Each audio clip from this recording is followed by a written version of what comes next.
umpisa ng The Voice Kids, parating bukang bibig ng superstar coaches ng mga composers din sila. Na mga songwriters, di ba? Pero, papayag ba tayo hindi nating marinig ng live at bibigyan tayo ng sample ng mga composition sila. Gusto niyo ba yon? So, simple lang. Ito ang challenge para sa kanila. Ang bawat isa ay gagawa ng short song na akapela lang para sa kanilang fellow coaches. We can begin with Coach Billy. Gagawa niya ng kanta on the spot. Si Zach. Oh. Let's go, Ah. Coach Billy! So it goes... Let's go. Let's go. Bakit ako nagsusulat para sa mga bata? Kasi sanay na ako, walang umiikot sa akin. Thank you. Wow! Coach Zach, ito naman para kay Coach Julie. Ano lang, short, very, very short and simple lang siguro.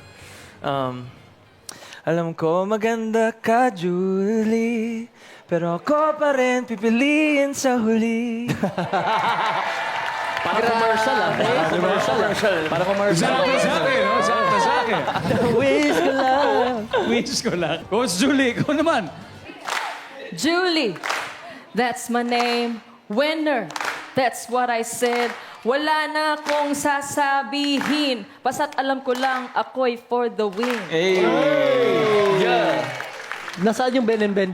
Ayaw nga. Sinasabi ko yung sa kanila. For the win Sinasabi daw. ko yung sa kanila. Okay, Team Ben and Ben naman para kay Coach Billy. Sobrang na-inspire kami kay Coach Billy. Sobrang nakaka-inspire talaga siya, as in. As in talagang naiyak ako. Sige. Kung alam niyo to, sabayin niyo. Si Coach Billy, pipiliin na sa susunod na habang buhay. Ganda.